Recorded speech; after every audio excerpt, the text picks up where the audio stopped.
Thank you. You can hear me, right? Okay. Thank you, Latoya, Emily, and Rod. That was inspirational, and like I could relate. Obviously, you guys know we're all coming sort of from the same perspective in terms of anti-racism and our experiences in Canada. So I wanted to begin by acknowledging that I am joining this panel from the ancestral, traditional, contemporary gathering grounds, meeting places, and travel routes for the people of this area known as Treaty 4 territory, the original land of the Cree, Ojibwe, Saulteaux, Dakota, Nakota, Lakota, and the home land of the Métis nations. In doing this, I wanted to convey my utmost respect for the dignified histories, languages, cultures of the first people of Turtle Island. As a Muslim woman of Indigenous African ancestral lineage, this acknowledgement is vital to me. I am committed to moving forward in partnership with Indigenous nations in the spirit of reconciliation and collaboration.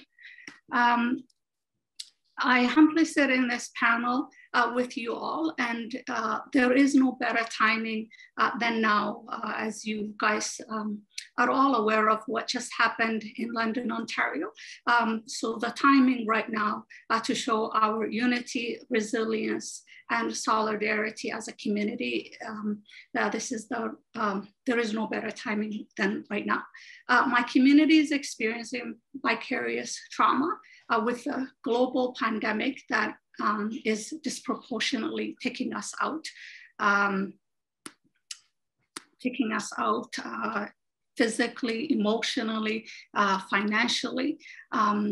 The devastation of job losses due to COVID-19, coupled with the anti-Blackness, Islamophobic, racially motivated hate crimes and attacks against Muslims and Black people. To demonstrate the impact of this vicarious trauma we experienced, I will share with you an example. On February 10, actually I'm gonna share a picture in the chat.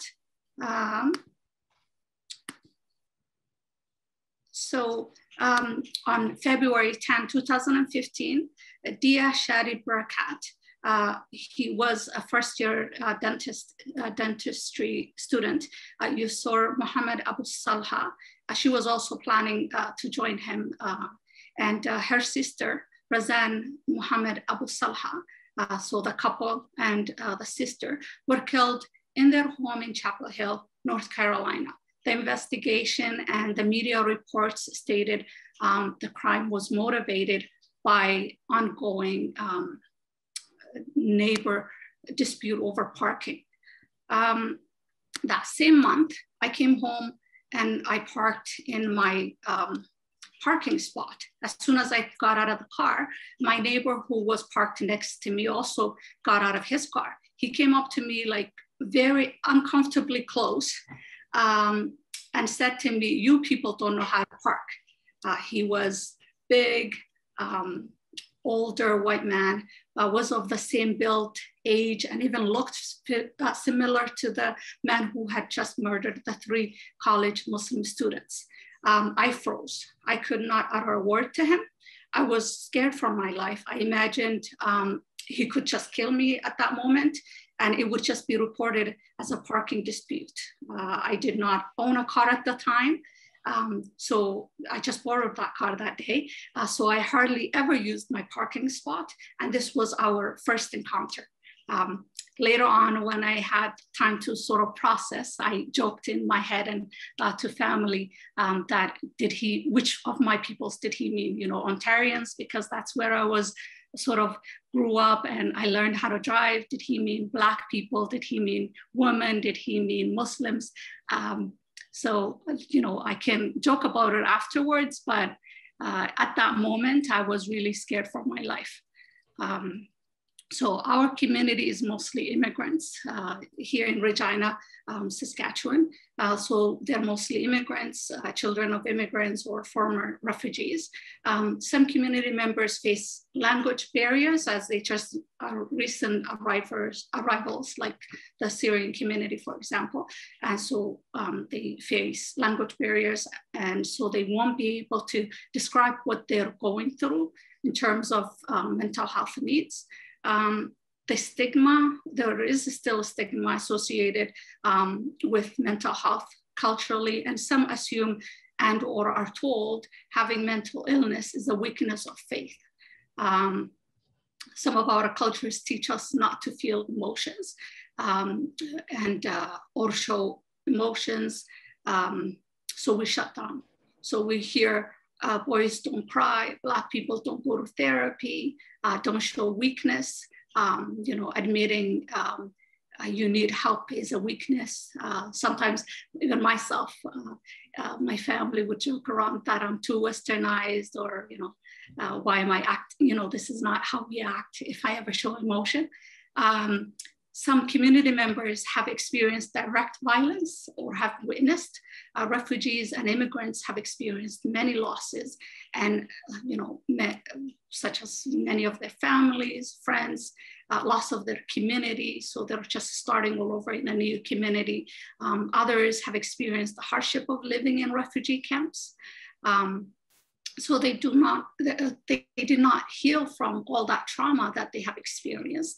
And then on top of that, now the vicarious trauma we experience whenever there is an attack against the person of the same faith or the same race.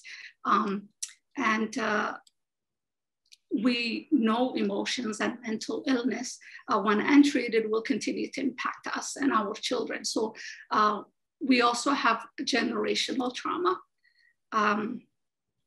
There is lack of resources in this community, and therapists that have the knowledge of faith-based, cultural safety, cultural humility. So persons of color often have to spend time teaching the therapist about certain cultural and faith-based issues in order for the therapist to understand their lived experience. We don't have the privilege of starting therapy session without needing to. Our community is sometimes more comfortable. So in that sense, I was really happy to hear about the work Emily's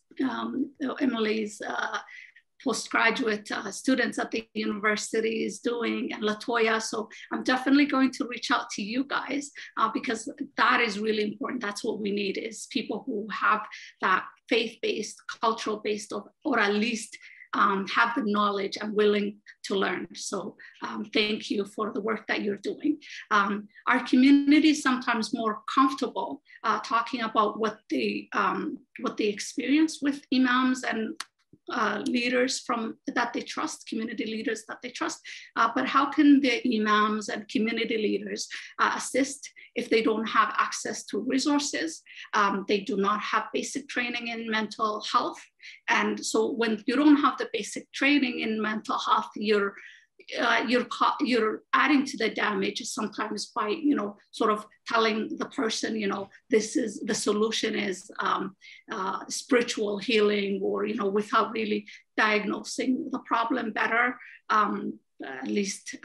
So they need basic training of mental health, and they're not familiar with the resources that are available within the broader community. So even myself, I consider myself a community leader, and I've been looking for resources, and there are some resources right now, as I just heard, but I'm not aware of what's going on in the broader community. I just try to do a quick Google search, and I can't see someone who's of the Muslim community who's a therapist, for adults or things like that, So we don't know what's going on in the broader community, or they may not have access to therapists that they can refer the community members.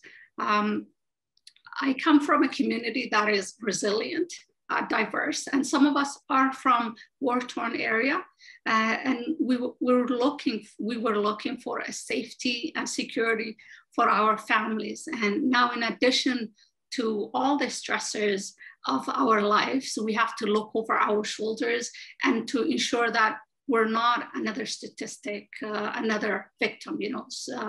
As Lynn had mentioned during the intros, I'm a new mom. So since that attack, it's been raining a lot, but there were some opportunities to go, but I thought about going for a walk. So it is kind of, every time there is an attack that happens either to a Black person or somebody of the same faith, we're experiencing that trauma and have to think about where we go or what we do. Therefore, I would like to leave you with these 4 points. As a Muslim woman, as a Muslim Black woman, I see and feel the hope of building a better tomorrow for our children. The trauma that is caused by systemic racism, anti-Blackness, and Islamophobia have an impact on our community's mental health, as I have shared some examples with you. I would like our community to have funding to create programs that would give us access to resources and tools to support one another. So that's my 3rd point. And my final point is that it would be very beneficial for our community to have access to therapists that we can connect with, who are persons of color, of the same faith and or culture, and with the same experience, or at least someone, like I said, who has the knowledge, so that has that cultural humility, safety, and has knowledge on how to deal with our people of the same faith and culture. Thank you. That's all I wanted to share with you today. Wow, that was another fantastic presentation. And Amal, I know you were a little bit nervous coming into this, but you were so passionate and did such a good job kind of reflecting on the needs of Muslim Canadians and especially people living in Saskatchewan. So thank you so much.